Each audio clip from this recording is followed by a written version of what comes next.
A very good morning to you. It's another day on Rise and Shine this morning, and we're super delighted to have you rise and shine with us. My name is Janice Cobham, and it's a Friday, actually the 23rd day of June 2023.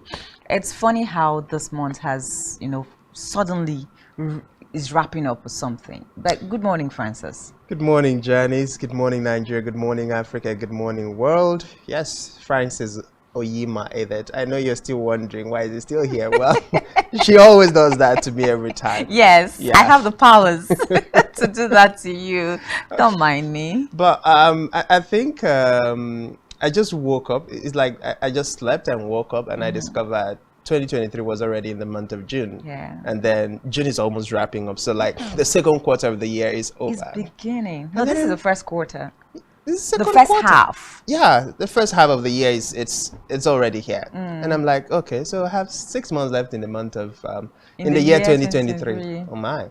And then I had to go down through my to-do list for the year, through the months, and I'm like, okay, maybe you need some extra grace to tick off some more things on this box because a lot still needs to be done. And I'm wondering that probably could be the daily matter of most Nigerians, most people the world over. It's like the year is on a fast track lane, like just fly. It's just flying. But it's okay. It's okay to go through your checklist to find out if you've actually achieved anything. It's very okay for you to tick the boxes for the ones that you have been able to accomplish. And yet again, it's also very okay if you have not achieved everything on your checklist. There is yet another time for you to always go back and try to achieve those things. It's very, very okay. Welcome once again to Rise and Shine, of course, the Friday edition. And like I always say, I love Fridays because it ushers in the weekend. I know Francis is not happy about this Friday thing because he has to be here tomorrow. That's his problem right now. So I am not jealous of you at all, Francis. Yeah, I am not jealous. I am not jealous of you. I love it like that. There's no other way I would love it. I wouldn't love it any other way. I mean, always being here for you. And the top, I think I'm on this weekend. So it's not just about tomorrow. So it's Saturday and Sunday. I'm going to be here with you. No problem. It's fun. Yeah, really fun, right? Okay, let's look at some very major stories. Of course, you know that on Rise and Shine Daily, we get to bring burning issues, topical issues happening in the country. I know that a lot has been happening, at the Presidential Election Tribunal. Yes, I think Atiku's case just got wrapped up. Was it yesterday now? Yesterday or so. But there's still more to come. There's the brawl between INEC saying that, nothing is on the server. Nigerians blasting INEC, for deleting very important documents, or rather details of what was on the server and all of that. But it's one Nigeria, like we always say, and I think that we should actually put the country first before any other thing. Well, it depends on the angle you're looking at it and the angle of putting the country first. As far as the 2023 general election is concerned, it was one time that Nigerians knew, hoped and had believed, that INEC was going to conduct a free, fair, credible and conclusive election. And for the first time, we all witnessed the massive turnout of new registered voters.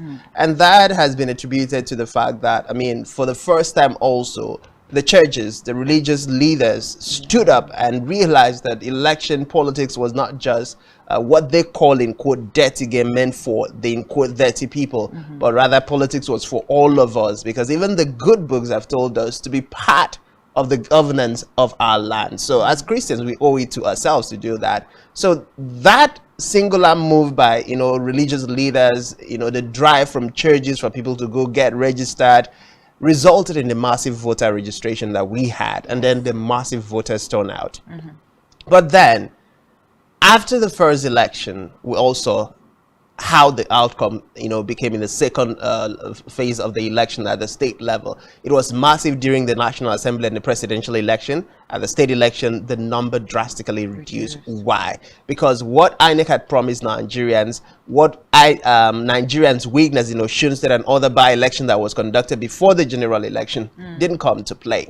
So in that regard, putting Nigeria first would have meant that INEC understood the duty before them, understood the responsibility before them, which was to ensure that the institution of electing or selecting our leaders was strong. But in the instance where, after the elections, we are having post-election litigations, we are having the stories of, INEC not leaving the data that should have been on the server there. And then this is not something that just happened after the election. During the election, there were issues of not uploading, the result from the polling unit that INEC had, promised Nigerians. So it's a dicey situation, yes. Yeah, very I know dicey. a lot of political analysts are saying Nigerians should move past it.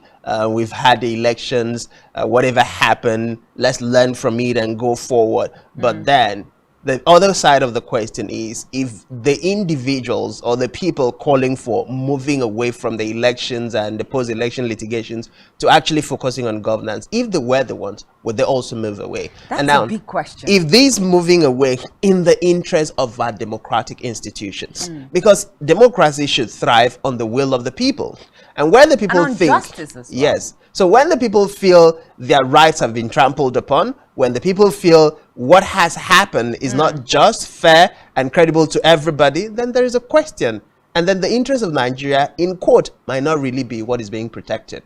Yeah, and at this moment, I think it's an uphill task for this present administration to try to gain the confidence of Nigerians. We know that there's been just a lot of policies, a lot of revamping, a lot of turning around and all of that, but is it actually buying the minds of Nigerians at this moment? That's another question that a lot of people are asking. Is what the President Ahmed Bola Tinubu doing at this point in time, does it even, try to buy the conscience of Nigerians? Well, I would say... Because whether we like it or not, there's just still a lot of backlashing, There's still going to be that backlashing because Nigerians are still not satisfied. Yes, we've seen the giant stride made so far by President Ahmed Bola Tinubu, but then there are also concerns in the minds of Nigerians.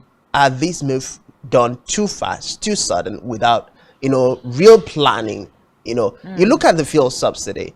Yes, we were told from the era of the outgone President Muhammadu Buhari, subsidy is going to have made to a different ball game.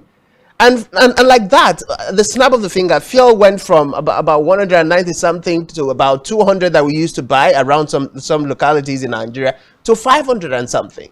That was not expected. Yes, Nigerians were preparing their minds for, okay, June, we still have the month of June to now plan, and then July it would come into effect. But then it happened all of a sudden. But Francis, whether we like it or not, even if, the fuel subsidy was removed 30 years from now, we will still be having the same reactions from Nigerians that we are having today. So let's just leave it at that. Nigerians do not readily embrace change. That is one problem that we have as a country. But like they have promised, it's just a little bit of more time on our part, to be able to withhold and withstand whatever effect that this is happening or this is bringing. But where I have a problem and where lots of Nigerians have a problem is that, look, you would have put in place mechanisms to cushion the effect of this particular fuel subsidy removal. But if it is for fuel subsidy, a lot of economists have also agreed that it is right and perfect for fuel subsidy to be removed. I totally agree. It is right. I mean, Nigerians have been yearning for fuel subsidy to be removed, knowing full well that it's benefiting just a few. The government have told us that, and then throughout the campaigning period, we had a lot of revelations as far as the oil sector is concerned. Yes. So Nigerians wanted that gone and over and done with. But the problem still remains, you'd said it's been budgeted for till this time. Why take it out before the expiration of the time it was budgeted for? That's the question. But then there's another interesting part of it that, the independent marketers have told us there's going to be an alternative, and they're already working on that alternative, which is the PNG. So in the instance where the PNG is made readily available, I think as at the last time the independent marketer spoke, there was about 110. Is it PNG or CNG, compressed natural gas? Yes, compressed natural gas. So that is going to be about what a liter of petrol would do. It is equivalent, is going to be about 110 naira across the different state of Nigeria, and that is something that everybody would have jumped at. So imagine that every time, do we have to wait for every time that things become very stringent before we begin to look at other ways and other areas that we can harness and get something else that would be beneficial to us? That's the big question. It's just like on the flip side now, when you ask a lot of all these stand-up comedians, how did you discover your talent? They tell you that, it's because Sakpa hits them, and then out of the place of depression, or out of the place of yes, I don't know where to go to again, I decided, okay, I have this talent somewhere. So let's not always wait until we are in that very tight box that we begin to think out of the box and begin, because this compressed natural gas, you won't tell me that, it's all of a sudden that we've discovered that we have compressed natural gas. It's been there since, but just because of the over dependence on PMS, that's why we are where we are today. Now, you're talking about profit. Now, every businessman is in the business because of profit maximization. Sure. So comparing the price of the natural gas to that of petrol, you see the wide margin. So these guys are looking at how much profit would I be making. Now, if you go to compressed natural gas, as at the moment, a lot of people cannot afford petrol anymore. They'll go for what is cheaper, right? Exactly. Fantastic. And then once they go, it's a natural consequence of demand and supply. When once they go to compressed natural gas, you find out that the price for PMS will drastically reduce, because everybody is leaving PMS and going to use compressed natural gas. Exactly. But that's not the conversation this morning, Francis. Let's look at our major story for this morning. Of course, still on the heels of some of the events that happened, as a build-up to the 2023 elections that we saw. We saw the G5 governors, headed by Nyesom Wike, former governor of Rivers State, pulling those stunts, and yeah, because of the rifts they had in the People's Democratic Party at the time. Let IU step down and all of that. We want equity, we want fairness, we want justice, and that wasn't adhered to. Of course, they decided to be on their own. And I remember also a time where Wike said he was going to divulge his preferred candidate. I think that was last year. He said he was going to do that in January, and he never ever did that, right? But here we have it, that the All Progressives Congress, of course, in Rivers State, has expressed readiness to receive former governor of the state, Nyesom Wike, if he decides to defect to the ruling party. A chieftain of the APC and former Chief of Staff, Rivers State Government House, Chief Tony Okocha, stated this at news briefing in Port Harcourt. Now, this followed speculations that Wike may dump the People's Democratic Party for the APC.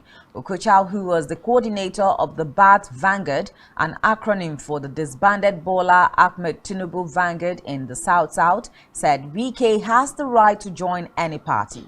He said the role Wike played in the emergence of Tinubu as Nigeria's incumbent president cannot be overemphasized, noting that some persons want to reap where they didn't sow. He further stated that we are noticing that some persons who abandoned Tinubu when Tinubu needed them most and voyaged outside the shores and now relying on their personal relationship one way or the other to begin to make some sense of entitlement. That they are entitled to whatever. In the leadership of the Tinubu family in Rivers State, we are at peace 100% with His Excellency Barrister Nyesom Wike, the immediate past governor of Rivers State, as our leader. He who pays the piper dictates the tune. When it was difficult, even when the national body could not oblige us with funds for the national rally here, the magic was done by somebody. He also urged the former Rivers State governor not to delay in joining the APC to reap the fruits, of course, to reap from his efforts in seeing Tinubu as president. We'll leave it there now. Now, does this come as a surprise to you, Francis? Not at all. Not at all. It doesn't. I know that Wike has always said he's not leaving the People's Democratic Party. But if Wike decides to leave the People's Democratic Party now, what effect will that be making in the totality or the generality of People's Democratic Party, PDP? Well, as far as Wike is concerned, Wike has been a long-standing member, one of the strongest stakeholders True. within the PDP. And undoubtedly he has a great power within the party structures, whether in his home state or nationally. He has that power. Nobody can take that away from him. When the whole drama started, and then everybody was like, maybe Wike is fighting an individual cause. Yeah, you could argue it was a bit of an individual cause and a bit of a national cause, but it was a cause taken in the right direction as far as many Nigerians, opinion and standpoint is concerned. Many believe Wike was fighting the right cause. I mean, within the constitution of the PDP, there was room for zoning. Within the same constitution, there is room for, moving powers across the different regions to balance it. But it happened. The PDP didn't look at that policy. They didn't look at that constitutional provisions that they have within their own party constitutions. And what was Wike asking for? Let's have what we have within our constitution. And since that didn't happen, he had to take a stand as an individual. He had to take a stand as a stakeholder within the party. And that stand is what led to the G5. Now, a lot of people had expected that the presidential candidate of the PDP and the leadership of the PDP would have, prevailed upon the people who were involved to make the right decision. But that didn't happen. Instead, we saw emissaries upon emissaries going to Wike to find a way to make him understand why he needs to stand down, why he needs to stop agitating. And that didn't see any result. Now, we all saw what played out. First, it was Wike openly telling the APC, I think it was the APC, that they were not going to campaign in Rivers State at the initial stage. And then all of a sudden, that turned. And it was an all grounds for everybody. He openly caught the attention of Peter Obi. I think we should put it in the right perspective now. He had issues with the APC presidential candidate, gubernatorial candidate in Rivers State, Tony Cole, and that was where the fight came in, right? It wasn't as if he was asking the national not to have their campaign. Of course, we saw how the campaign was for Bola Ahmed Tinubu in Rivers State. Wike provided all the logistics that needed to, receive the presidential candidate of the APC at the time, to have their campaign. So it was more like an internal wrangle or fight within. But then it was still about the APC. True. Then, all of a sudden, we are getting to hear this story, which is a clear revelation that, the majority, or should we say a significant amount of the funds that were made available for the Ahmed Bola Tinubu presidential campaign came from somebody. Of course, and if we have to remove or assume anything based on this release, we could say it came from Wike. Because it's clearly stated that he should join the party to reap from his efforts, what he has done.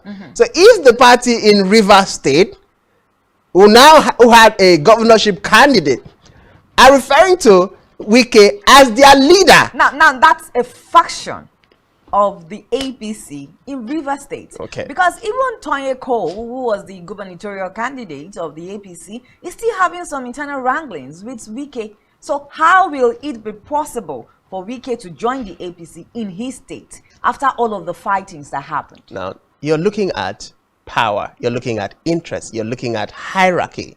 Now, in the hierarchy of the political party, where is the highest power? It's at the national. Now, we've seen the attention Wike has gotten from Ahmed Bola Tinubu as the president of the Federal Republic of Nigeria. How many PDP governors or past governors have had that kind of relationship so far? So, if the APC leadership, now having President Ahmed Bola Tinubu as its overall boss, decides to say, you know what, this is the man in charge of Rivers State, it's going to happen. And Cole would have to deal with it however which way he can handle it. So it's a clear indication. But then, the big other question is, will Wike go against his word, his promise, his stand to Nigerians that he is never going to leave the PDP no matter what? I think it puts him in a very tight corner at this moment, because way back, even with the, the whole campaign and everything, one thing that he kept saying was that when everybody ran away from the People's Democratic Party, even the presidential candidate of the People's Democratic Party, Alhaji Atiku Abubakar, it was Wike that, held the Stood behind and party held it together. So will he at this moment, because of some kinds of interest, ditch the party that he has built over time just to go join the All Progressives Congress? It's a big question right now, and of course I think that Nigerians are also hoping to see how all of this will unfold.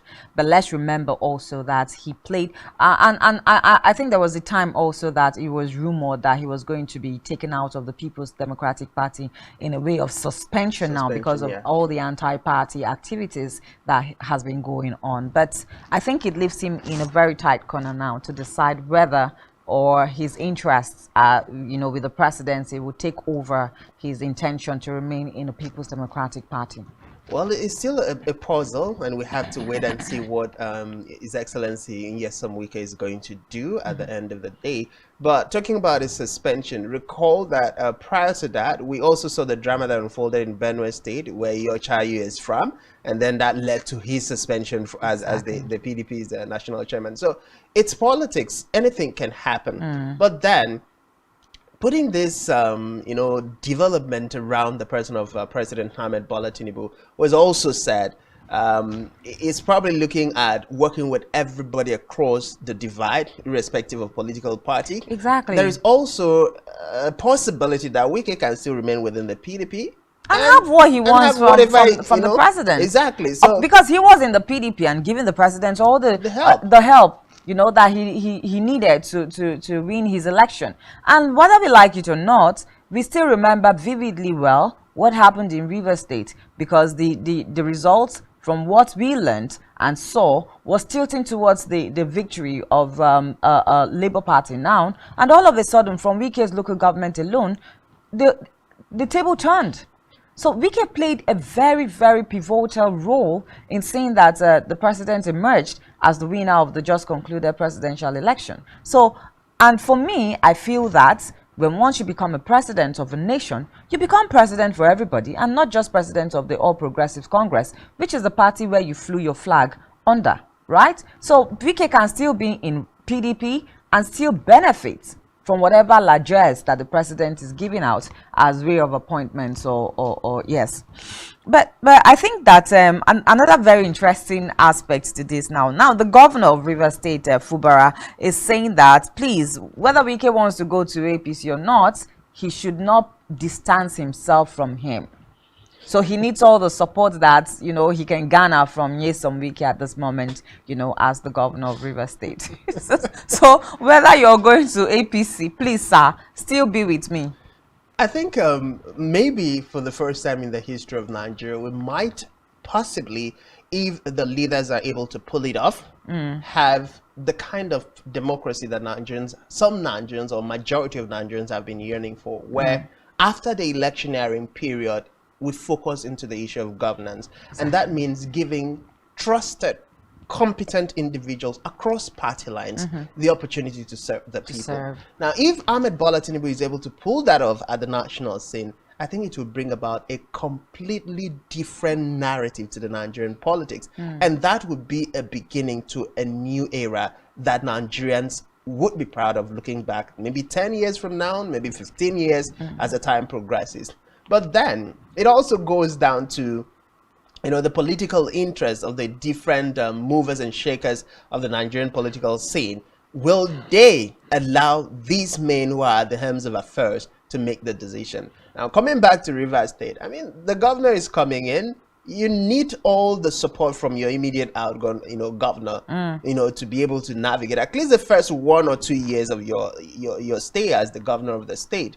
And then considering the personality of Wike, who has contact across party lines, across Nigeria, I mean, any governor would make that same statement if he truly wants to succeed. Yeah, definitely. But please, Wike has said that he has no plans to join the All Progressives Congress. I think that those in Rivers State that are from that party should leave our man alone. Let him just be where he is at this moment, because he has said it over and over again that he has no plans to join the All Progressives Congress. But Francis, there's a conversation that has, sparked a lot of controversies and backlashing on this particular administration in the past couple of days. I think from yesterday and today, we've been seeing a lot of reactions, even on the streets of Twitter. And just like a background, there was a comment that there's going to be a 100 and I think 14% increase in salaries of presidents, vice presidents, governors, and political appointees, and that has sparked a lot of controversies. Labour is asking, if you do that for yourselves, what about civil servants? What about the poor Nigerians that are feeling the pinch of the fuel subsidy removal that you have done so far, and all of that? But just yesterday, we saw that the presidency, of course, the presidency said that Bola Tinubu has not approved any pay rise for public office holders. He said, we state without any equivocation that President Bola Tinubu has not approved any salary increase, and no such proposal has been brought before him for consideration. A statement was signed by the special advisor to the president on special duties, communication and strategy, Dele Alake, which was read yesterday. The statement is titled, "No presidential approval for salary increase for political office holders and judicial officers."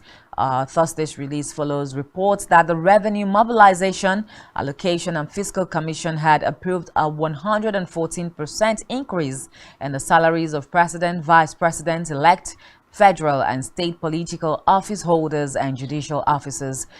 He went on to say that while we recognize that it is within the constitutional remit of the RMAFC to propose and fix salaries and allowances of political office holders and judicial officers, such cannot come to effect until it has equally been considered and approved by the president, Alake noted. The presidency, which said RMAFC has debunked the story making the rounds, alleged that the narrative was contrived to create ill will for the new administration, slow down the upward momentum and massive goodwill the Tinubu-led administration is currently enjoying among Nigerians as a result of its fast-paced, dynamic, and progressive policy.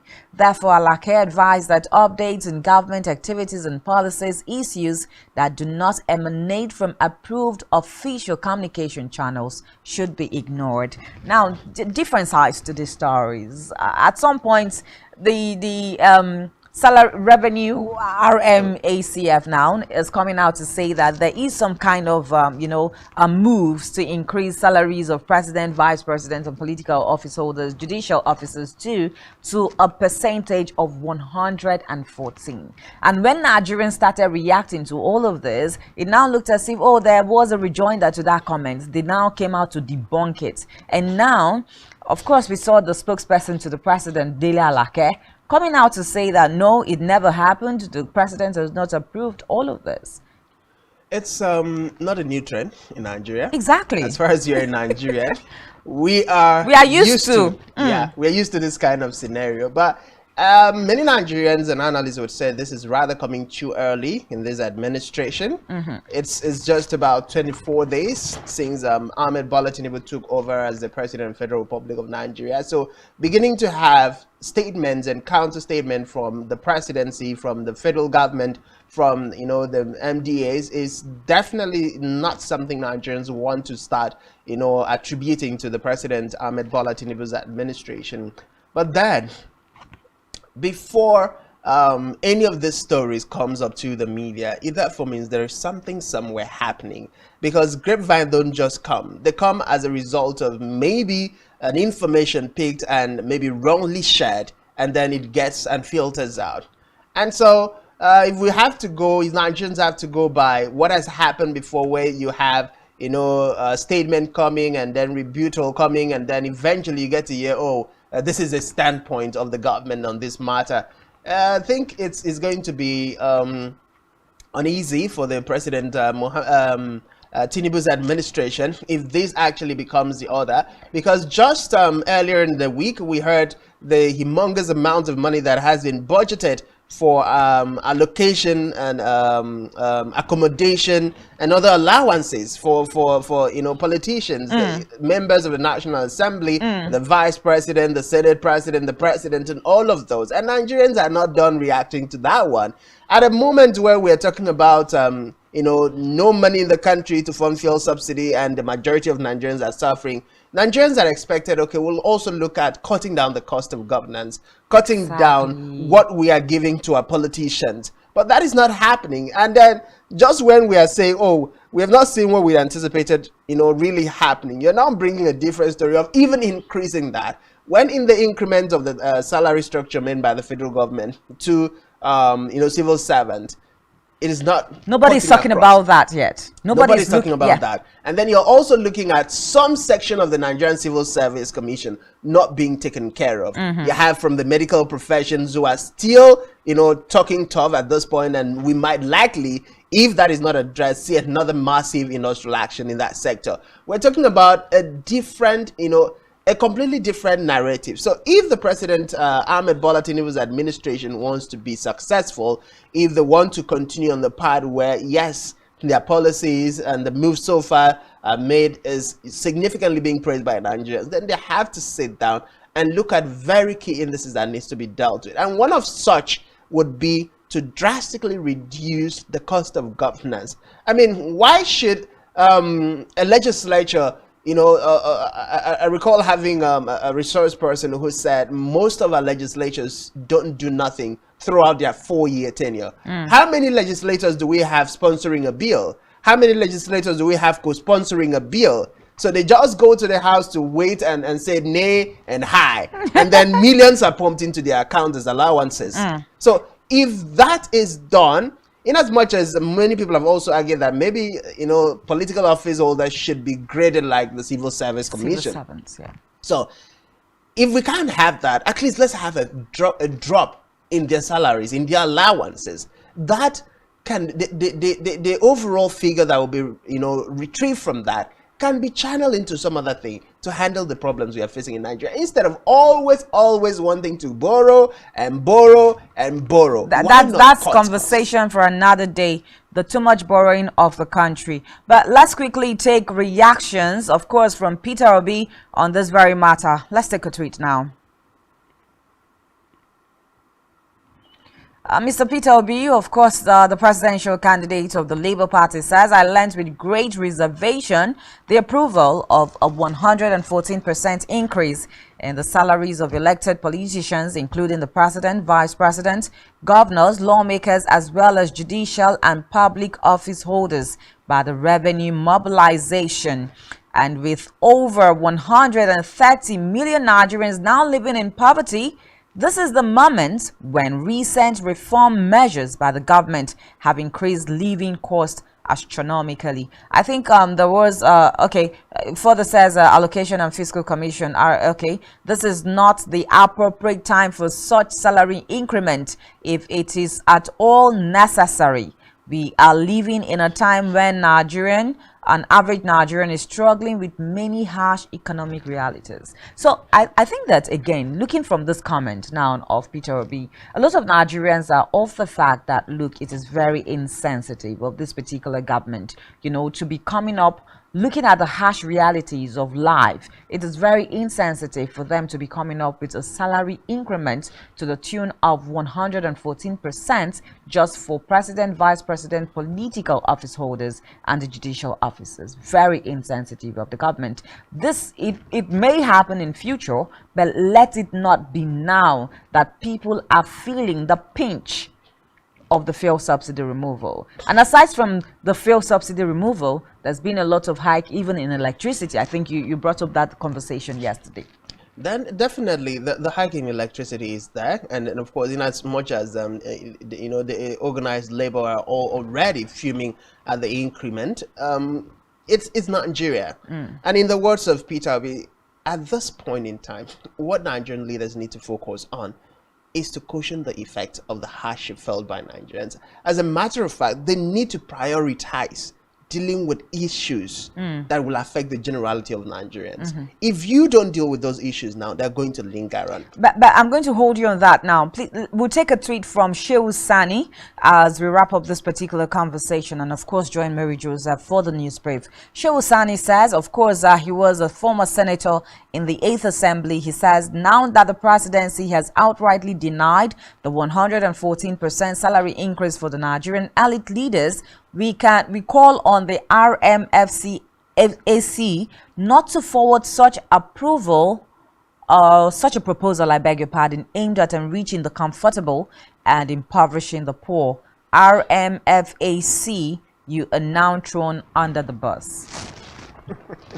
What do you think? You're now thrown under the bus. Now, the presidency have said this has not gotten to President's table. The RMC had issued a statement and debunked the same statement. So he's now in a fix. Of course, will they themselves under the bus. Will they continue with the move? Is left for them. Exactly. Now, if they continue with the move, will the president eventually accede to it? Is another question. And yeah, as Nigerians, we'll wait and then we'll react. Definitely. I think that's where we just put a pause on this particular conversation. Now, do not forget that when we come back from the news brief with Mary Joseph, we'll be looking at what the papers have for us on the front pages this morning. And of course, we'll be going over to Katsina or Kano State this morning, where we'll be talking to Dr. Yahuza Getso. He is a security and criminal analyst on what is happening in Jos as we speak. Too many insecurity stories happening and coming from the northern part of Nigeria, but that will be our focus conversation. But stay tuned and don't move a muscle. We'll be right back, still on Rise and Shine.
Business exists only to meet the needs of the people, but there's an extra advantage if your product and services are pitched on a platform that gives you the added advantage over your competitors. For your desired return on investment and so much more, advertise on Spectrum Television, on StarTime's DTH Channel 421 and on free-to-air with a frequency of 12733. Spectrum Television, broadening your horizon.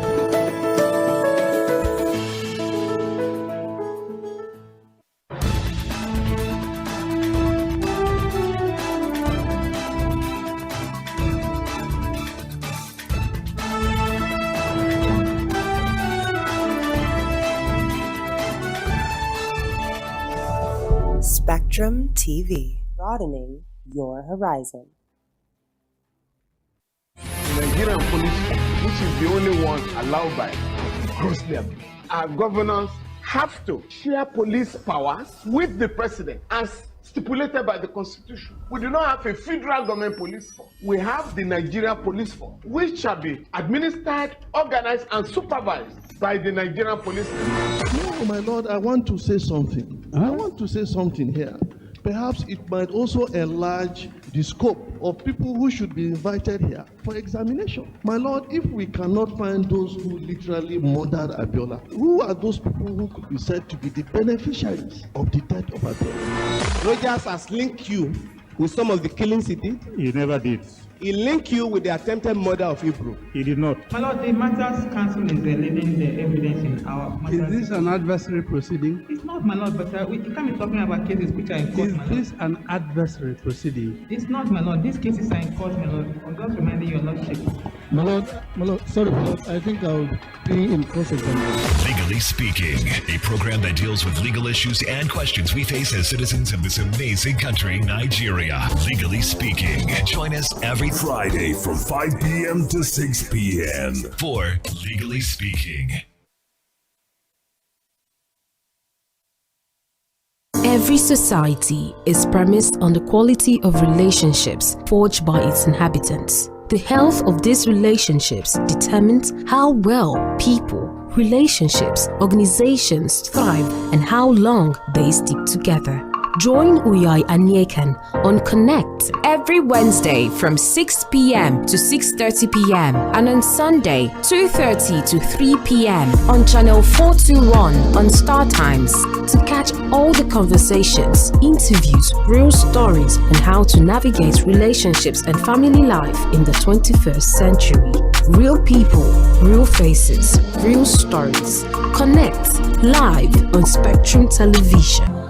As of government, Secretary General, delegates. For Spectrum TV to recover 45 cents. As of government, Secretary General, delegates. For Spectrum TV to recover 45 cents.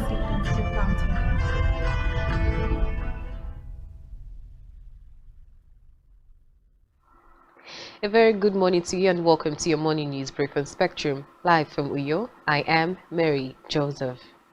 We begin the news brief with a report that the presidency has said that President Bola Tinubu has not approved any pay raise for public office holders. The presidency, which said the Revenue Mobilization, Allocation and Fiscal Commission, RMAFC, had debunked the story making the rounds, alleged that the narrative was contrived to create ill will for the new administration, slow down the upward momentum and massive goodwill the Tinubu-led administration is currently enjoying among Nigerians as a result of its fast-paced, dynamic and progressive policy. The statement follows reports that the RMAFC had approved a 114% increase in the salary of the president, vice president, elected federal and state political office holders, as well as judicial officers. On electoral matters, the Independent National Electoral Commission (INEC) has resolved to conduct a post-election review of the 2023 general elections in line with its practice over the years. This was contained in a statement signed by the National Commissioner and Chairman, Information and Voter Education Committee, Festus Okoye. Recall that the disenfranchisement has trailed the general elections, particularly the February 25 presidential poll, in which Bola Tinubu of the All Progressives Congress was declared winner by INEC. The major opposition parties, the People's Democratic Party (PDP) and the Labour Party, are currently in court challenging the outcome of the poll. On security, the Department of State Services has raised the alarm of planned attacks on worship and recreational centers before and during the Eid Kibbutz celebrations. According to the agency, the recovery was improvised explosive devices from terrorists in joint operations by the service personnel of the Nigerian Army and police lent credence to the planned attack. In a statement by its spokesperson, Peter Afunaya, the DSS urged operators of malls, among others, to be vigilant. On the foreign scene, Ethiopia is preparing to launch the fourth filling of its mega dam reservoir on the Blue Nile. The country's deputy prime minister made the announcement despite opposition from its downstream neighbor, Egypt. The massive $4.2 billion Grand Ethiopian Renaissance Dam, GERD, has been at the center of a regional dispute ever since Ethiopia broke ground on the project in 2011. Meanwhile, Egypt and at times Sudan have repeatedly asked Addis Ababa to stop filling the reservoir. And finally, in sports, Serie A champions Napoli have set the starting price for Nigerian striker Victor Osimhen at £180 million for the summer transfer window.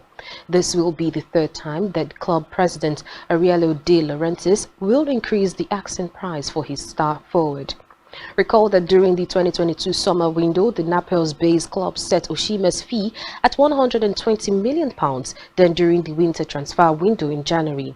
The president set the fee at £150 million, although he insisted that Osimhen would not be leaving the club during the middle of the season. We'll have details of this and more in our news at 12. I am Mary Joseph. Let's head back to Rise and Shine, where we have Janice and Francis on standby. Do have a wonderful morning. As of state and government, Secretary General, delegates. Voting for Spectrum TV to recover 45 seats in county. The Nigerian police, which is the only one allowed by across them, our governors have to share police powers with the president as stipulated by the Constitution. We do not have a federal government police force. We have the Nigerian police force, which shall be administered, organized, and supervised by the Nigerian police force. No, my lord, I want to say something. I want to say something here. Perhaps it might also enlarge the scope of people who should be invited here for examination. My lord, if we cannot find those who literally murdered Abiola, who are those people who could be said to be the beneficiaries of the death of Abiola? Rogers has linked you with some of the killings he did. He never did. He linked you with the attempted murder of Hebrew. He did not. My lord, the matters council is leaving the evidence in our matters. Is this an adversary proceeding? It's not, my lord, but you can't be talking about cases which are in court. Is this an adversary proceeding? It's not, my lord. These cases are in court, my lord. I'm just reminding your lordship. My lord, sorry, my lord. I think I'll be in cross-examination. Legally Speaking, a program that deals with legal issues and questions we face as citizens of this amazing country, Nigeria. Legally Speaking. Join us every Friday from 5 p.m. to 6 p.m. for Legally Speaking. Every society is premised on the quality of relationships forged by its inhabitants. The health of these relationships determines how well people, relationships, organizations thrive and how long they stick together. Join Uyai Anyeken on Connect every Wednesday from 6 p.m. to 6:30 p.m. and on Sunday 2:30 to 3 p.m. on Channel 421 on Star Times to catch all the conversations, interviews, real stories, and how to navigate relationships and family life in the 21st century. Real people, real faces, real stories. Connect live on Spectrum Television. One truth not often told is about the transformation that Africa has undergone in recent decades. Africa is shaping its own destiny and should be referred to as the African opportunity. On Spotlight Africa, we paint the African picture the African way, laced with truth, detail, and the color of the African continent. Join Uyai Anyekan every Tuesday and Thursdays at 4:30 p.m. Spotlight Africa, telling the African story.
Welcome back. If you're just joining us, of course, this is Rise and Shine, your early morning breakfast show. And we just came off the news brief desk where we had Mary Joseph share with us some of the very topical issues this morning as a news brief.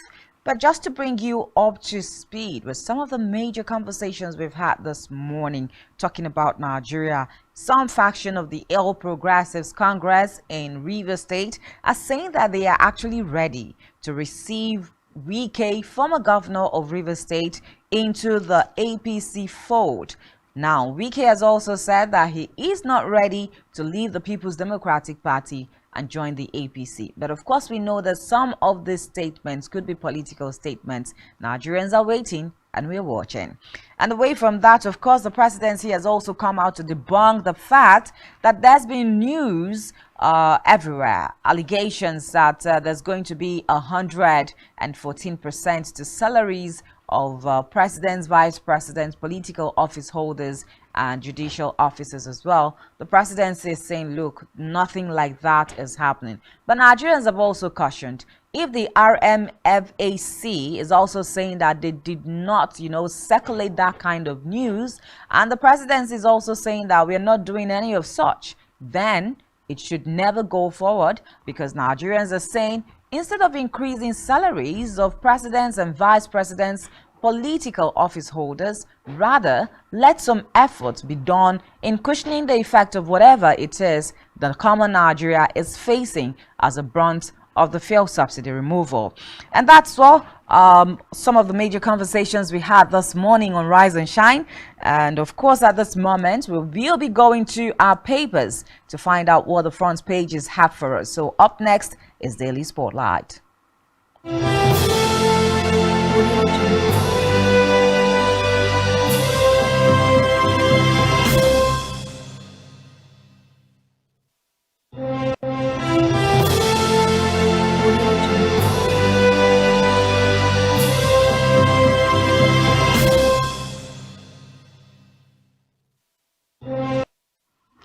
Francis, let's go over now to the papers. Well, as far as today's paper is concerned, we are starting off with Delhi Sun, and very glaringly on the front page of the Delhi Sun paper, you find outrage over proposed 114% pay rise for Tinubu others. And on the sideline of that, presidency denies approval.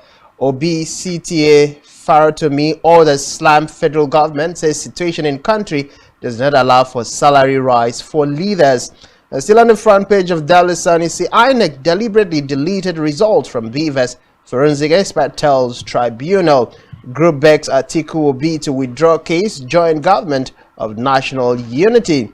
And of course, still on the front page of the Delhi Sun, you find U.S. immigration lawyer testifies against Lagos deputy governor. That's on page 27 of the Delhi Sun newspaper. NLC demands suspension of planned increase in electricity rate. You can find a story on page 26 of the Delhi Sun newspaper.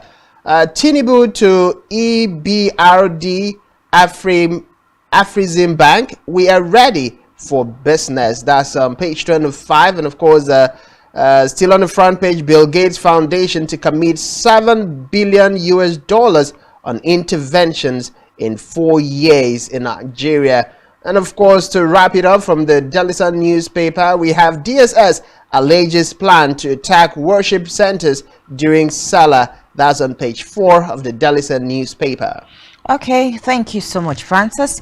Let's look at what this day newspaper has for us this morning. Of course, this day says the big story here, Tinubu in Paris, ignoring Nigeria will be perilous to the universe. That's his comment there. The writer here says join world leaders to tackle debt, poverty issues. Again, it says he is prepared for business, ready for investors to come to Nigeria. Meets with Afrizim Bank, EBRD president. At meeting with Shatima, Gates Foundation votes $7 billion intervention for Africa in next 4 years. We also have a story here that says federal government states gets higher allocation as FAC disburses 786.161 billion naira May revenue. And of course, the writer to that particular story says FIRS targets 40 million traders in fresh initiative to improve VAT remittance by informal sector. We also have that shelf electricity tariff hike for collective safety, NLC tells president, of course, federal government there. And that's all the stories that we have on the front page this morning of this day newspaper. Well, our next stop is the Nigerian Tribune. Of course, the major stories that you find: NLC kicks against electricity tariff hike, says planned hike insensitive. Carlos. You can find it on page 3 of the Nigerian Tribune. Still on the front page, 10th National Assembly, North Central, South lawmakers for majority leader, juicy communities. Southwest may clinch deputy house leader. That's on page 4 of the Nigerian Tribune. Missing Titanic submersive crew confirmed death after catastrophic implosion. That's on page 27 of the Nigerian Tribune. Still on the front page of the Nigerian Tribune, PEPC, INEC deleted FCT presidential election results on Beavers, weakness alleges. That's on page 3 of the Nigerian Tribune. Polio immunization, Bill Gates commits $7 billion at meeting with Shatima governors. That's on page 4 of the Nigerian Tribune. And to wrap it up, we still find 2 more stories. Appeal court reinstates ex-NIADG Dauda affirms industrial court judgment. That's on page 29. No approval for salary increase for political office holders, presidency says. That is on page 2 of the Nigerian Tribune, and that's where we pause here. Okay, on the Punch newspaper now, which will be our last paper for the morning. It says the big story here says DMO worries over low revenue as Nigeria debt nears 81 trillion naira. The writer here says federal government's 10 trillion naira revenue can't support fresh borrowings, says DMO, Department of what now? Okay. Government to issue promissory notes as judgment debt nears 3 trillion naira. A lot of debt stories there. Paris submits subsidy removal, FX policy needed for survival, says Tinubu. Ogun tops as MPC registers 49,000 deaths in 6 months. Quite a sad one. Scholars should not be relegated for money bags, LASU best student. Okay, scholars should not be relegated for money bags, LASU best student. Oshomole, Adeleke, others bid farewell as Dr. C is buried. We also have a story here that says federal government, states, local governments, councils share 786 billion May revenue. Labor discourse on collision course over electricity tariff hike. Terrorists planning attacks on religious phone centers, DSS warns. Quite sad one there, but of course this is coming from the Department of Secret Services, so obviously they must have had intels as to, you know, the Salah celebration and what terrorists are planning. So it also behoves on them to be able to put you know, checks together to make sure that these kinds of issues are averted as well. But these are all the stories that we have on the front page of our national dailies this morning. But Francis, I think I'll come to you. Which of the stories just you know, captures your interest? Of course, if I allow you to guess, you're definitely going to pick a good guess. Yeah. The two major stories that have caught my attention is, first and foremost, the planned increase in the tariff hike for electricity, or the reactions bordering on the electricity tariff hike by the federal government, which of course the NLC has advised the federal government against it. And then if you put that side by side with one of the stories we've talked about this morning, the planned you know, proposed increment for political office holders, you're having two things side by side: tariff hike for electricity and then salary increment. While the presidency have said there is no plan for the salary increment for those of political office holders, they have not said anything about, you know, the electricity tariff hike, which of course is something that will affect the generality of Nigerians. And I think that's where His Excellency Peter Obi was coming from. That at this point, what we need in Nigeria, what the leaders need to understand and make it a priority, is that Nigerians' needs should be put at the top of every decision. And what are Nigerians facing now? We're facing already the fuel you know, hike, the price of fuel skyrocketing. So imagine now having to add that to that of electricity. And let's not even forget the fact that many people in this country, because we have very poor institutions that do not do their jobs in terms of compliance, in terms of ensuring that, you know, customer satisfaction is guaranteed, people are having to pay huge amount of money for darkness. And there is nobody going after this. There is no government agency going after these, you know, electricity providers or distribution companies to ensure that Nigerians are not paying for nothing. And it's saddening. It is even worse that in some places you have the community contributing to buy the transformer, you have government providing the transformer, you have the community providing the poles and the wires, and then you do all of those jobs. You bring the electricity down to your place. And then the community is still the one repairing things in the transformer when there is an issue. But then we are paying still for darkness. There is no light.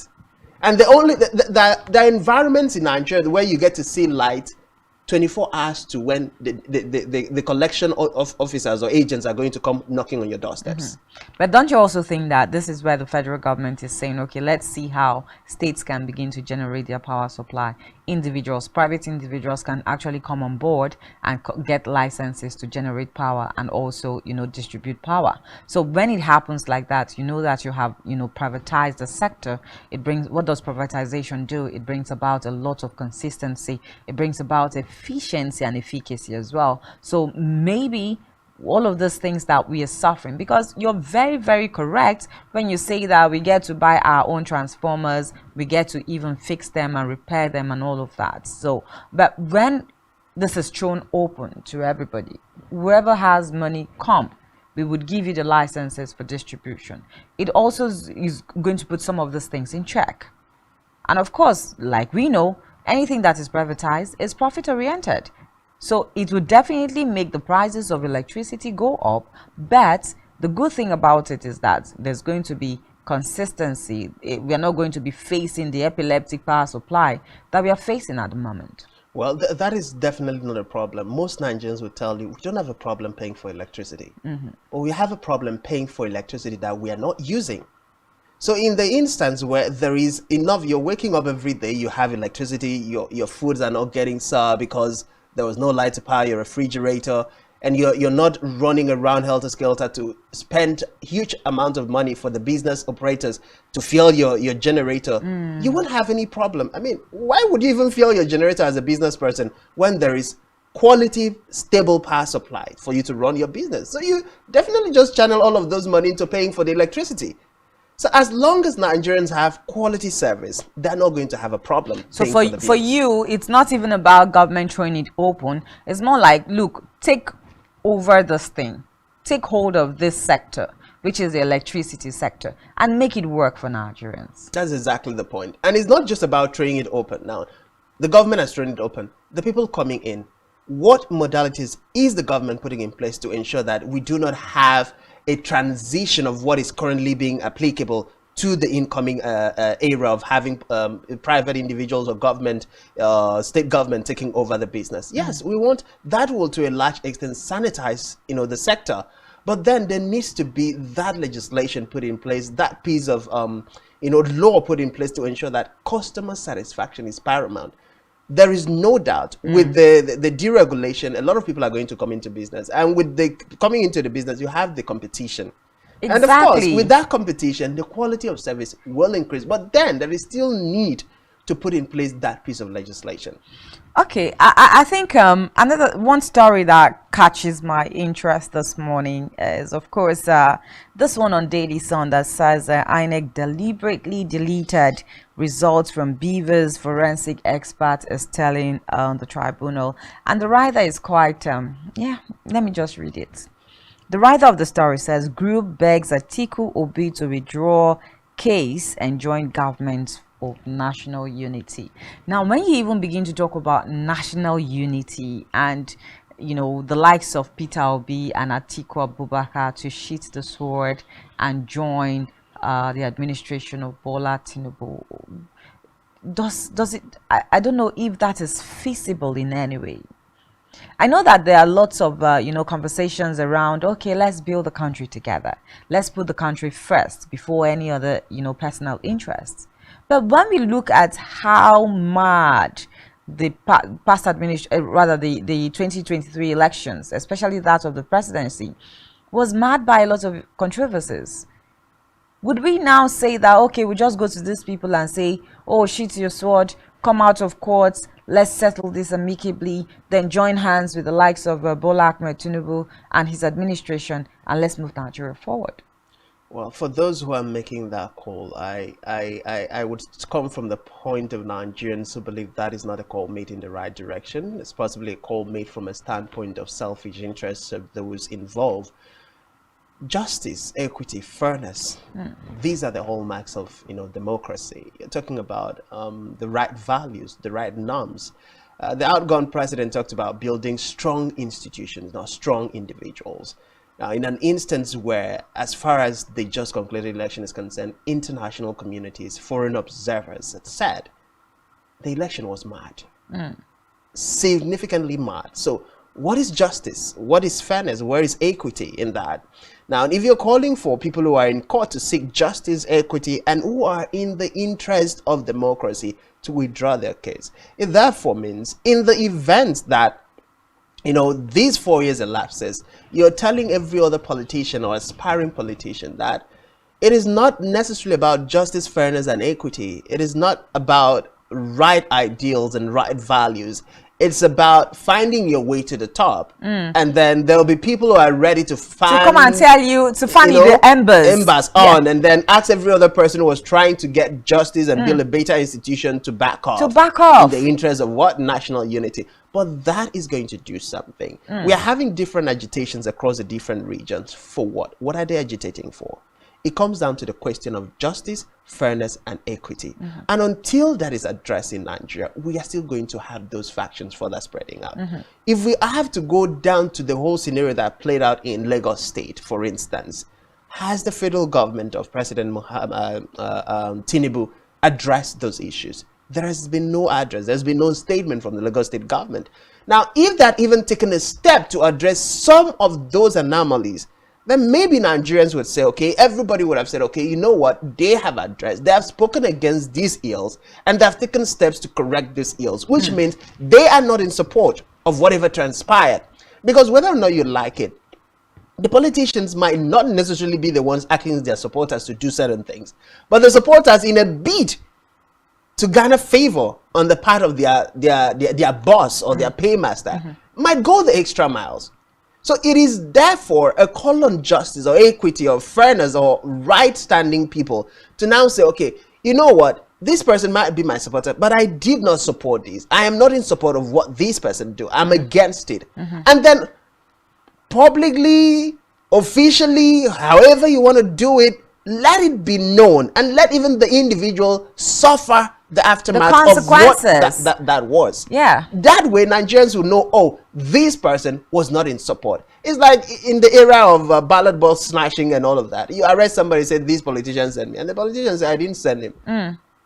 But again, when we look at, groups calling on, not in favor of Tinubu at this moment. That is definitely something we cannot see how it's going to come out. It is left for all of us as Nigerians to wait for what the legal experts are going to say and what their verdict is going to be. But I think the group is just fooling some parts of Nigerians who believe now, okay, you know what, let's shit our swords. President Tinubu is already doing some good things. Exactly. I want to bring that in because when we even look at, the whole saga about salary increase now, you notice the way and the tone of Dele Alake. Some people are just trying to spoil all of the goodwill that has been coming to this particular administration because of the good things we have been doing so far so good. Yeah, so definitely that is going to be the standpoint. But then we have to be objective and we have to be fair with ourselves. Whether or not President Ahmed Bola Tinubu is taking giant strides, justice, fairness, and equity must still be pursued. Sure. The only way this is going to die down, you know what? Let's let this slide. Let's leave it. That is when we can say, okay, everybody are ready. Everybody is ready to join hand and build Nigeria. But for now, I think it will be the highest the service. Nigerians will call it the highest the service to democracy. The world over will call it the highest the service to democracy. If these cases in court are not pursued to a logical conclusion, and then everybody goes home satisfied that yes, the legal institution, the law court that is the last hope of the common man, has given its verdict, and we are okay. And let's not forget, Atiku Abubakar, the presidential candidate of the PDP, His Excellency Peter Obi of the Labour Party, have said they have absolute confidence in that they won the election, and of course they have confidence in the judicial system to also make justice of the case. But Nigerians are watching. Of course, we are also looking at what the judicial system would do at this moment. Don't forget also, a lot of issues have happened in recent times that has actually made Nigerians less to believe in the judicial system, and this is one task they have on their hands to be able to prove themselves again and buy the confidence of Nigerians. But we'll take a breather at this moment, and when we come back again on Rise and Shine this morning, we'll be looking at our focus conversation. Of course, the issues in Jos Plateau State. What seems to be the problem? A lot of killings, a lot of banditry, a lot of terrorist attacks. We'll be back shortly with our guests to stay with us.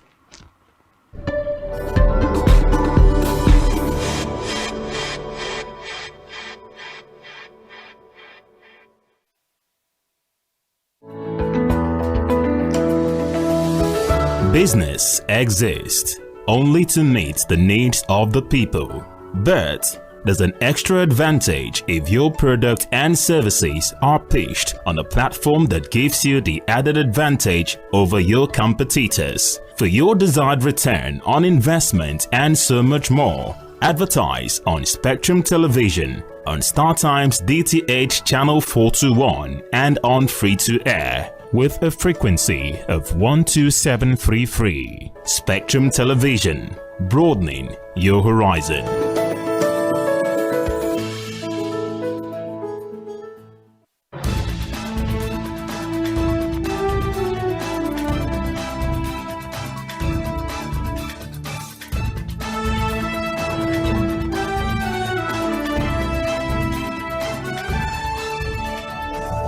Spectrum TV, broadening your horizon. Nigerian police, which is the only one allowed by cross them. Our governors have to share police powers with the president as stipulated by the constitution. We do not have a federal government police force. We have the Nigerian police force, which shall be administered, organized, and supervised by the Nigerian police force. No, my lord, I want to say something. I want to say something here. Perhaps it might also enlarge the scope of people who should be invited here for examination. My lord, if we cannot find those who literally murdered Abiola, who are those people who could be said to be the beneficiaries of the death of Abiola? Rogers has linked you with some of the killings he did. He never did. He linked you with the attempted murder of Hebrew. He did not. My lord, the matters council is leaving the evidence in our matters. Is this an adversary proceeding? It's not, my lord, but we can't be talking about cases which are in court. Is this an adversary proceeding? It's not, my lord. These cases are in court, my lord. I'm just reminding your lordship. My lord, sorry, my lord. I think I'll be in cross-examination. Legally Speaking, a program that deals with legal issues and questions we face as citizens of this amazing country, Nigeria. Legally Speaking. Join us every Friday from 5 p.m. to 6 p.m. for Legally Speaking. Every society is premised on the quality of relationships forged by its inhabitants. The health of these relationships determines how well people, relationships, organizations thrive and how long they stick together.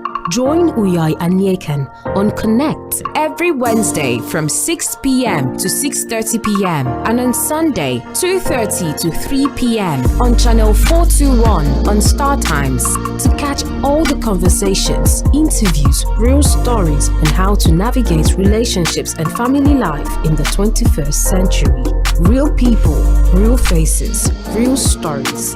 Connect live on Spectrum Television. One truth not often told is about the transformation that Africa has undergone in recent decades. Africa is shaping its own destiny and should be referred to as the African opportunity. On Spotlight Africa, we paint the African picture the African way, laced with truth, detail, and the color of the African continent. Join Uyai Anyekan every Tuesday and Thursdays at 4:30 p.m. Spotlight Africa, telling the African story.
Business exists only to meet the needs of the people, but there's an extra advantage if your product and services are pitched on a platform that gives you the added advantage over your competitors. For your desired return on investment and so much more, advertise on Spectrum Television, on StarTime's DTH Channel 421 and on free-to-air with a frequency of 12733. Spectrum Television, broadening your horizon.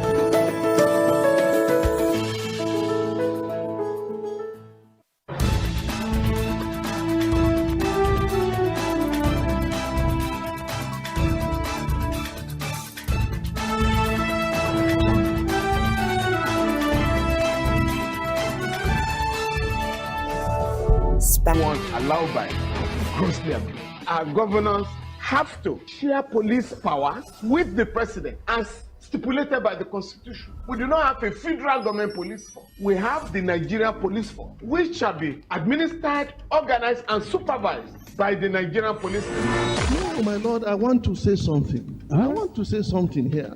Perhaps it might also enlarge the scope of people who should be invited here for examination. My lord, if we cannot find those who literally murdered Abiola, who are those people who could be said to be the beneficiaries of the death of Abiola? Rogers has linked you with some of the killings he did. He never did. He linked you with the attempted murder of Hebrew. He did not. My lord, the matters council is leaving the evidence in our matters. Is this an adversary proceeding? It's not, my lord, but we can't be talking about cases which are in court. Is this an adversary proceeding? It's not, my lord. These cases are in court, my lord. I'm just reminding your lordship. My lord, sorry, my lord. I think I'll be in cross-examination. Legally Speaking, a program that deals with legal issues and questions we face as citizens of this amazing country, Nigeria. Legally Speaking. Join us every Friday from 5 p.m. to 6 p.m. for Legally Speaking. Every society is premised on the quality of relationships forged by its inhabitants. The health of these relationships determines how well people, relationships, organizations thrive and how long they stick together. Join Uyai Anyekan on Connect every Wednesday from 6 p.m. to 6:30 p.m. and on Sunday 2:30 to 3 p.m. on channel 421 on Star Times to catch all the conversations, interviews, real stories on how to navigate relationships and family life in the 21st century. Real people, real faces, real stories. Connect live on Spectrum Television. One truth.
Business exists only to meet the needs of the people, but there's an extra advantage if your product and services are pitched on a platform that gives you the added advantage over your competitors. For your desired return on investment and so much more, advertise on Spectrum Television, on StarTime's DTH Channel 421 and on free-to-air with a frequency of 12733. Spectrum Television, broadening your horizon.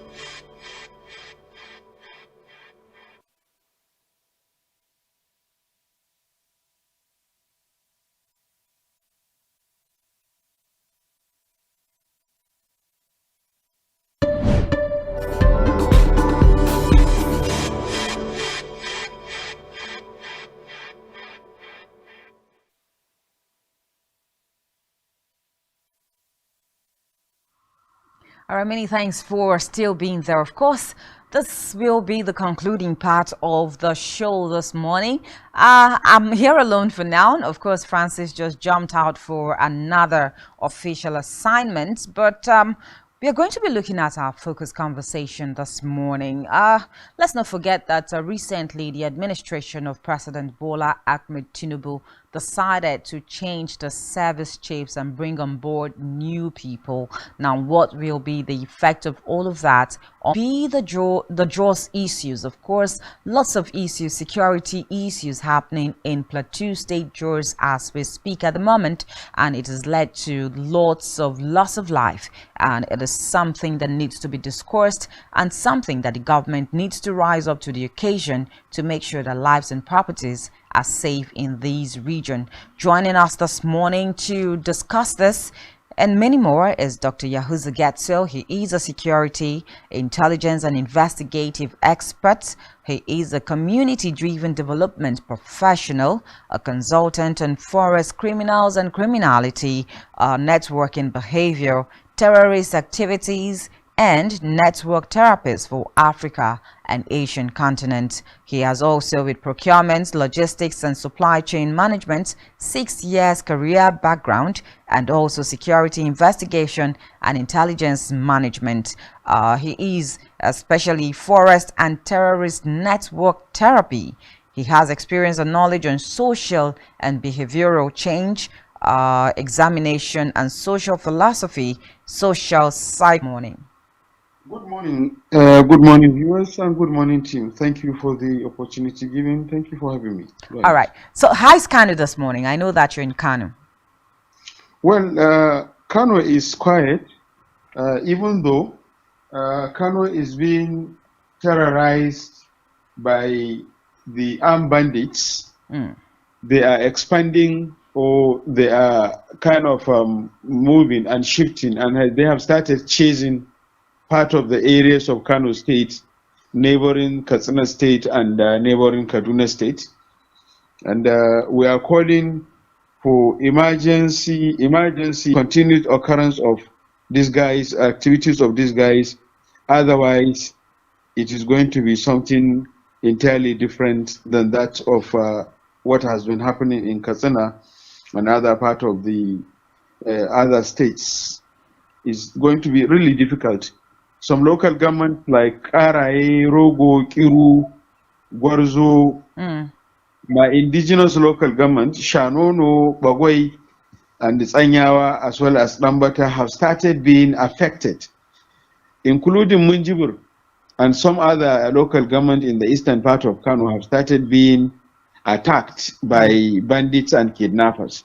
Okay, quite a sad story. Quite a sad story happening in Kano, right? Of the military architecture in the country, of course, the new service chiefs that has been brought on board, and particularly looking at the acting, new service chiefs. What will you think? What do you think will all of this will do for the security network in the country?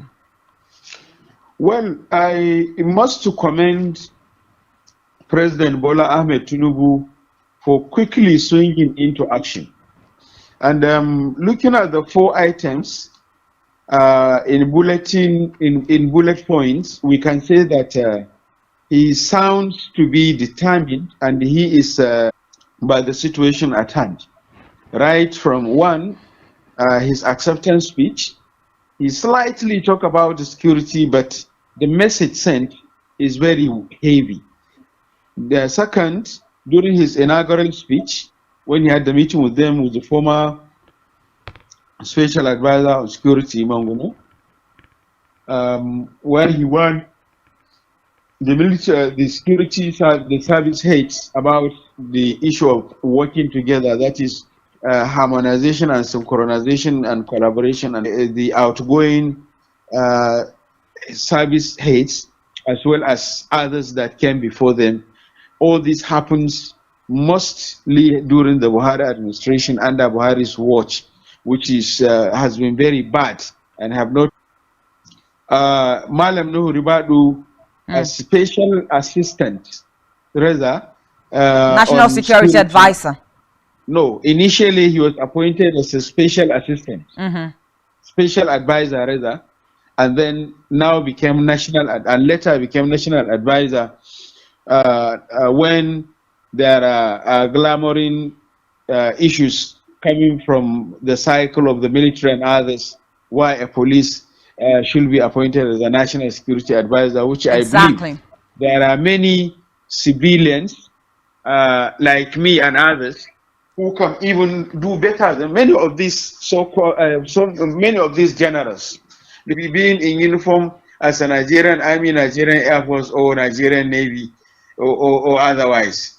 Even in the DSS, there are many experts serving and retired who can perform very effectively if they are given the opportunity. So I believe also during the military era, I think during Babangida or Abacha, Gambo Jimeta was a police officer, and he was the national security advisor, and he has done wonderfully.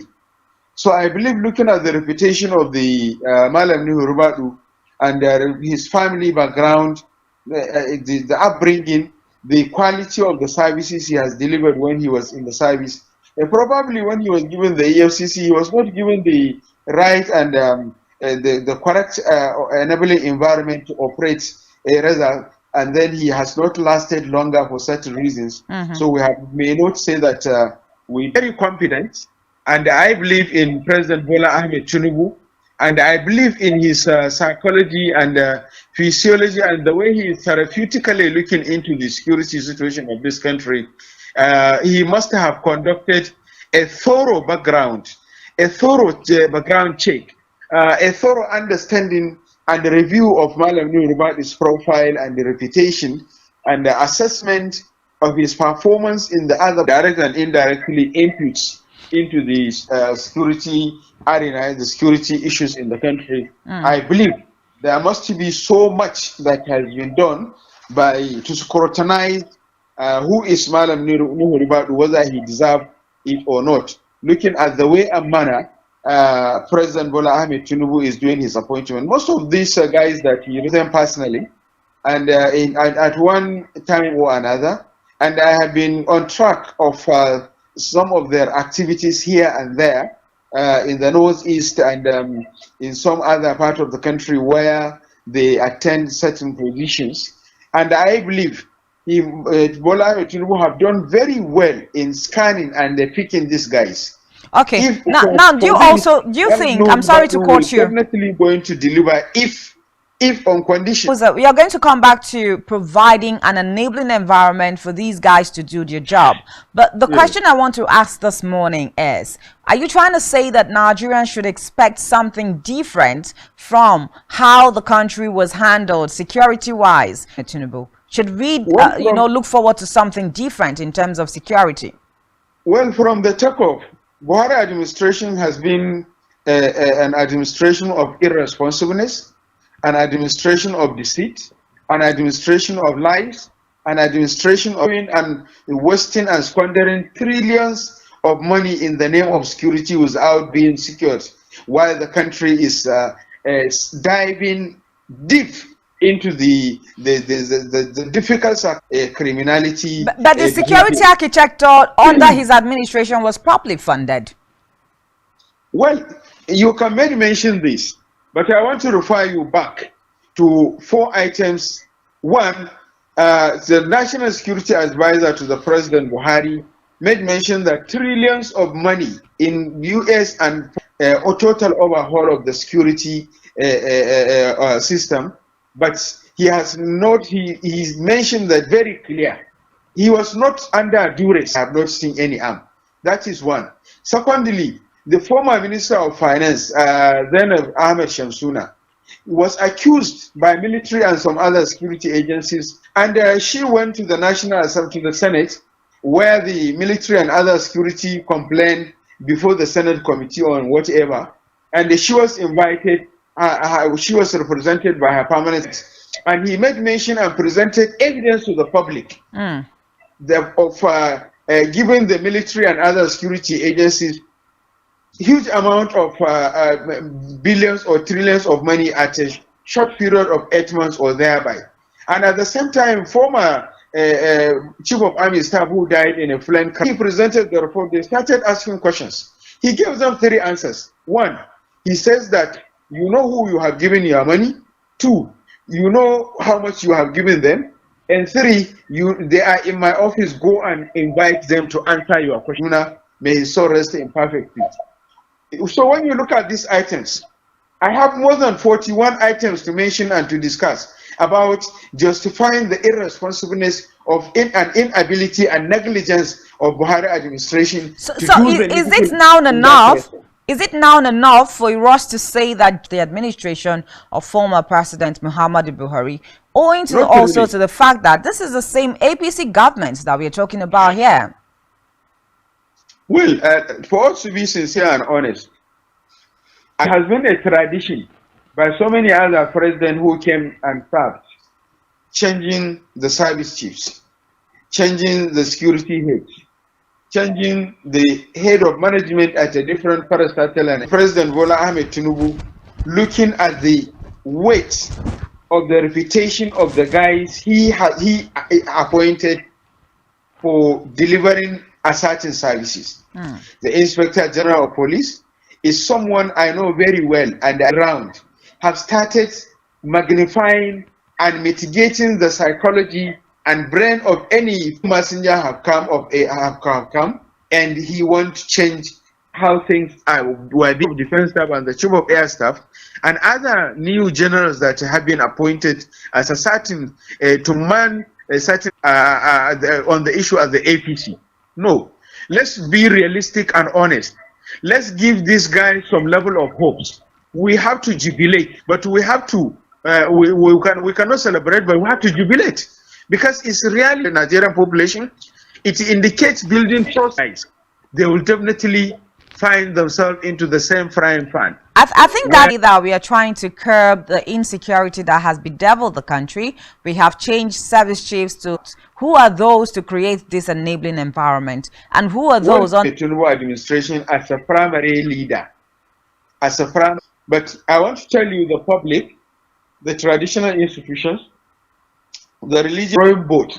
Since we have a committed and serious president who is determined to do what is expected of all of us, myself inclusive, the process. The President Bola Ahmed Tinubu had to drive the process. Quickly so the now. responsibility is everybody's responsibility is ready. But he has shown his sincerity in purpose on the driver's seat. And I believe and I am confident that something that Nigeria seems not to be on the better side when we minutes that we have to wrap up this conversation put us in the know of what it's not something new. More or less in Mangu local governments, where there has happening long before, right, even the Bangida administration, that of Shonikan, that of Abacha, of Jonathan, Goodluck, Abela Jonathan, and so on and so forth. They don't really understand the root cause, and they don't really undergo the root cause analysis. If you have headache, you will be given a drugs that you're supposed to be given to some scanning. Therapeutic scan is conducted, and also strategy. That is the only solution to understand can be addressed. None of the challenges that Nigeria is having, security, and when we have personnel, and when we have the armament, and when we have sustain for community to develop and build to work together, because they have to be together. There must be I'm advocating for the state and dealing with it accordingly without allowing the matter to continue to be fueled, because that unity in diversity that we have been preaching of. Yeah, quite sad stories that state draws as the person behind some of the killings or the issues that in position to do that. I'm not a politician, I'm professional. Work hard to find those stimulants, the initiative strategies. Definitely government on the other hand will have that. Birom will kill Fulani, Fulani will kill Birom. So it will continue to expand, because the crisis will continue to excel. So I'm not rising fingers in a system that will harness and drive the system towards attaining the successful analysts and intelligence experts. Thank you so much for your time with us on the show this morning. Thank you for having me. Right from when Francis Edet was on set with me this morning, talk to service chiefs, what difference will it make? Nigerians are also waiting to see an efficient way of handling crisis and terrorism. But that as well. My name is Janice Cobham. Remember also to follow us across all our social